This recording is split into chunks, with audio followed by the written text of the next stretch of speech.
what a person really needs to speak English. If someone knows the basic grammar, tenses, what next? And the next question is, what basic? Which type of grammar do you need? And do you need to revise all parts of speech? Next, which type of everyday phrases you should know in order to start and continue your successful conversation? Basic questions, basic responses, and the best thing is that it is the essence of speaking. If you really want to speak English well, you need to know the answer of each and every question which I have mentioned on this whiteboard.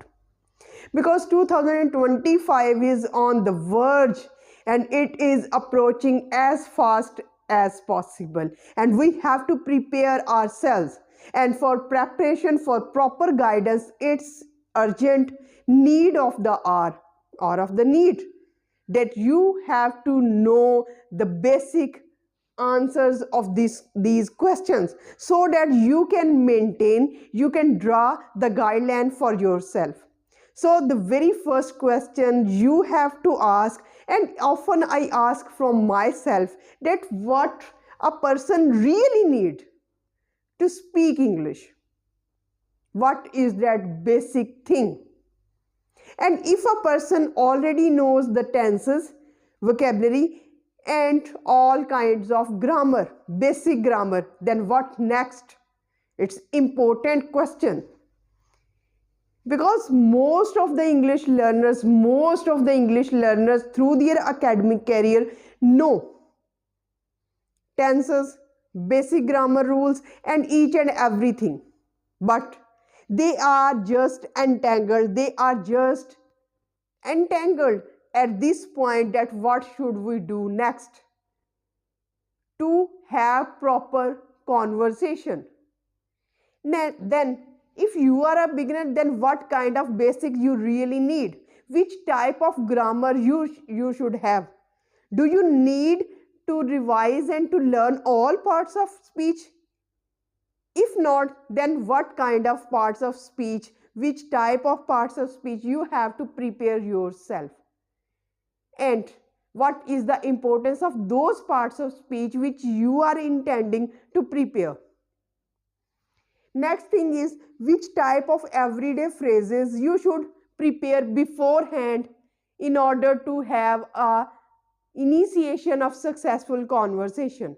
Some basic questions. What are those basic questions? And then the basic responses.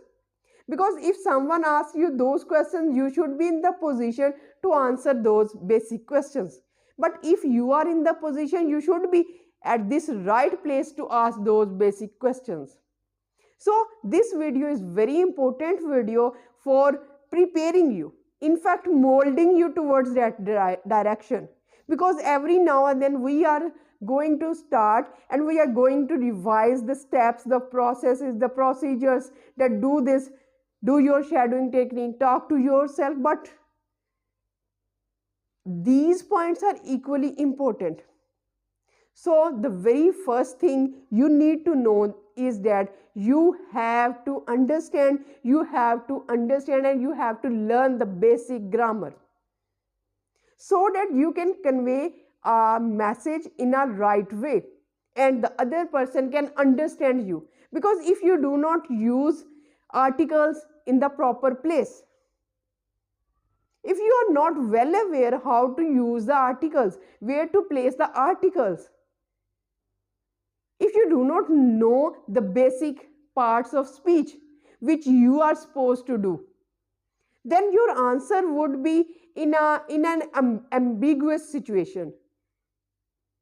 Another person would think that you are not talking in the right way. And if you will get that impression that you are not talking in the right way, you will be perplexed. Here starts your stress level. Your stress level will be high. Rise and rise and rise, and you will not think anymore. You will not think in right direction, and your conversation will drop. The graph of your success will drop, because you will read on the face of the other person that you are not speaking right. There is some mistake in your speaking skills. Your confidence level will drop. Pauses will occur. Hesitation will be an integral part of your speech. Frustration will be there. Anxiety will be there. And all these things which I am discussing, they are just poisonous to your successful conversation. I am saying that. So if I say that basic grammar, regarding basic grammar, there are 8 parts of speech. But you are not supposed to do each and everything. Just noun, name of person, place, thing, or an idea. For example, everything around us is a noun because we can name. If we can name a thing, if we can name a person, if we can name an idea, it is a noun. For example, happiness. We are naming it. If we are feeling happy, we are saying happiness. If there is sadness, we would say that it's sadness. We are naming. So, noun. You have to master the noun. And how to describe the noun? How to describe the noun in the good or the bad way? And I am suggesting you adjective. Adjective is equally important because adjective describes a noun, whether noun is a good or a bad. For example, board. Board. Then I will say whiteboard. Then I will say educational board. Then I will say board explaining all things. Explaining board. Explaining board. So everything that adds meaning, everything that describes a noun, a person, place, or a thing is called an adjective. So you have to connect this concept. And how a noun looks like? This is adjective. But what a person or a thing or a place, you have to, what a noun does. What a noun does. What a noun is doing. The action verb is called verb.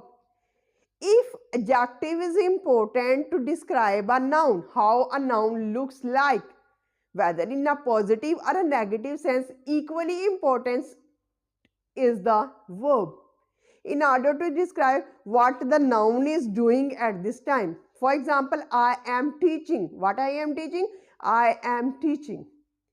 Ma'am is teaching. You are learning. So, learning, teaching, running, walking, all these are called verbs. So, you have to know the verbs in order to convey a message in an emphatic way.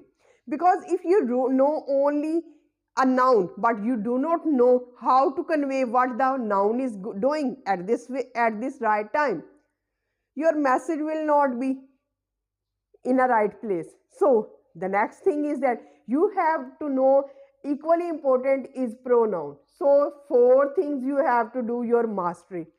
Noun, adjective, verb, and then pronoun. Pronoun which we use in the place of a noun. For example, he, she, it, I, they, we, you. All these are called pronouns because we use them in the place of noun. So, according to tenses, now come towards tenses. How many tenses? Next thing which you are supposed to master is tenses. Only 3 tenses. Simple present tense in order to convey what is happening at present, your daily routine. So, past simple tense, what you did in your past, only simple past. And what you are planning for your future, you need simple future tense. So, these are for the tenses for basic grammar. Now comes towards very important point, which type of everyday phrases you are supposed to master. For example, basic questions, basic answers. For example, what is your name? How are you? What is your or which is your favorite place? Which is your favorite hobby? What do you do in your free time? How do you pass your time? What are you doing at present? What is your occupation? And some common greetings. How are you? What's up? How do you do?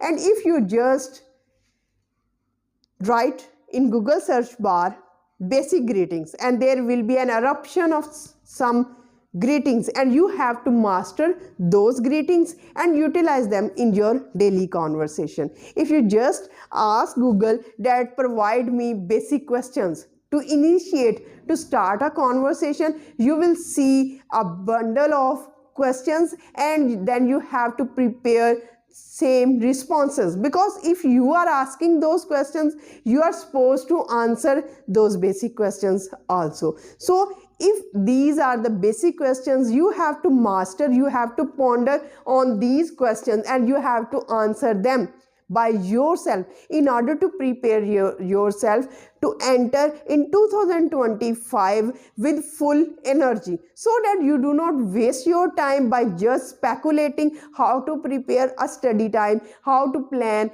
how to have 15 minutes speaking English exercise. All these are best. But if you really know the best direction, the right direction, because that's why I say that this video is an essence of speaking. So search the answer of all these things, and if you master, what kind of grammar do you have? Have you mastered the tenses or not? All these things you have to answer yourself, and then you have to prepare basic responses, basic greetings, basic questions, and by this preparation you will be in the position to have a confident, natural, and full of freedom speech, full of freedom conversation, and you will see that the graph of your confidence level will up, and the graph of your hesitation, frustration will be down.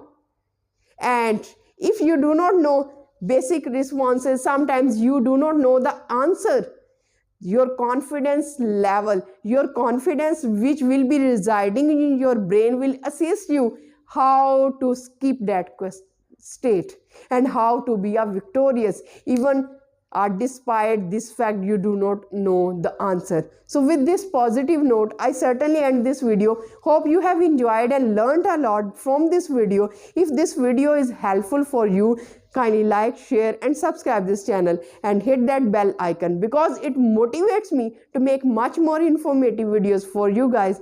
So till the next video, stay happy, stay blessed. Thank you so much. Have a nice day.